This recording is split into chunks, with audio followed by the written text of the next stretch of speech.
Jesus Cristo. O que isso quer nos dizer? Que Lucas, quando Jesus estava aqui manifesto em carne, exercendo o seu ministério, sendo Jesus enviado por Deus para salvar os seres humanos dos seus pecados, Lucas, ele não estava presente, ou Lucas não teve o mesmo privilégio que teve Pedro, ele não teve o mesmo privilégio de Tiago, João, Mateus e os outros discípulos que Jesus escolheu para poder acompanhar o seu ministério. Nós sabemos que Lucas, ele se converteu através das ministrações de Paulo, após Paulo se converter ao cristianismo e ele começar a ensinar a Bíblia Sagrada, ministrando a Cristo ressurreto, o Salvador, aquele que libertava e purificava o homem de seus pecados. Esse evangelho vai penetrar no coração de Lucas. E quando Lucas recebe esta palavra, e a palavra do Senhor penetra no coração de Lucas, o doutor se converte e passa a ser um seguidor de Jesus Cristo. E automaticamente, quando Lucas começa a seguir a Jesus Cristo, nós sabemos que os 40 autores da Bíblia Sagrada foram inspirados pelo Espírito Santo. Então, quando Lucas se converte ao cristianismo, o Espírito Santo do Senhor é derramado sobre a sua vida, e Lucas então começa a escrever o seu evangelho. Mas de que forma Lucas ia escrever o evangelho de uma pessoa que ele estava conhecendo? E aí começa todo um trabalho de Lucas para poder escrever o seu evangelho. Lucas começa a ouvir testemunhos de pessoas que ainda estavam vivas na sua época e que presenciaram o ministério de Jesus Cristo. Pessoas que presenciaram o que Jesus estava fazendo, e Lucas começa a ouvir os testemunhos dessas pessoas.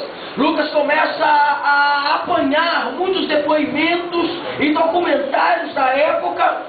Então Lucas começa a escrever o seu evangelho. O evangelho este que foi enviado para os gregos. A saber, Lucas é o único gentil em escrever na Bíblia Sagrada. Escrevendo o livro que leva o seu nome, Lucas, escrevendo o livro de Atos dos Apóstolos, todos eles levaram o título de Lucas. Lucas escreve o nome que deixa no seu livro. E no Atos dos Apóstolos ele escreve para Teófilo. Ele escreve o Atos dos Apóstolos enviando aquilo que Deus estava o ortogando a escrever. Quando Lucas escreve este evangelho, o evangelho do seu nome, no capítulo de número 8, Lucas ele vai narrar nos versículos lidos aqui nesta noite, para estarmos explanando a palavra do Senhor aos irmãos. Lucas narra o encontro de Jesus Cristo e Jairo, ou o encontro de Jairo com Jesus Cristo. E Lucas começa a nos dizer no versículo 40 que aconteceu que quando voltou Jesus, uma vírgula, a Bíblia nos diz que a multidão o recebeu, porque todos estavam esperando. De onde Jesus estava regressando? De onde Jesus estava voltando? Para que essa multidão estivesse ali esperando por ele para poder recebê-lo.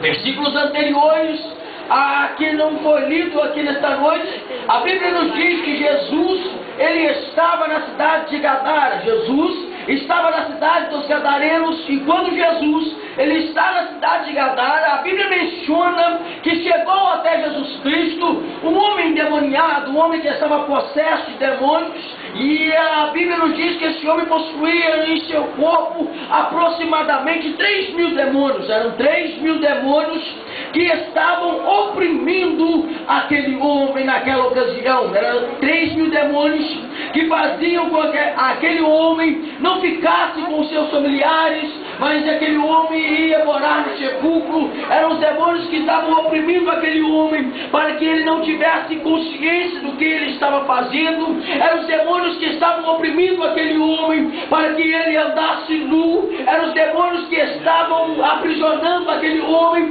que as prisões do qual ele era preso não podia detê-lo, mas ele arrebentava todos os aguilhões porque os demônios lhe davam força.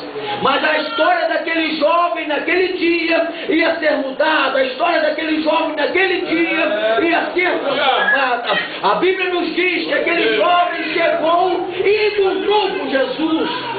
E quando ele encontrou com Jesus, Jesus o libertou daqueles demônios. Algumas pessoas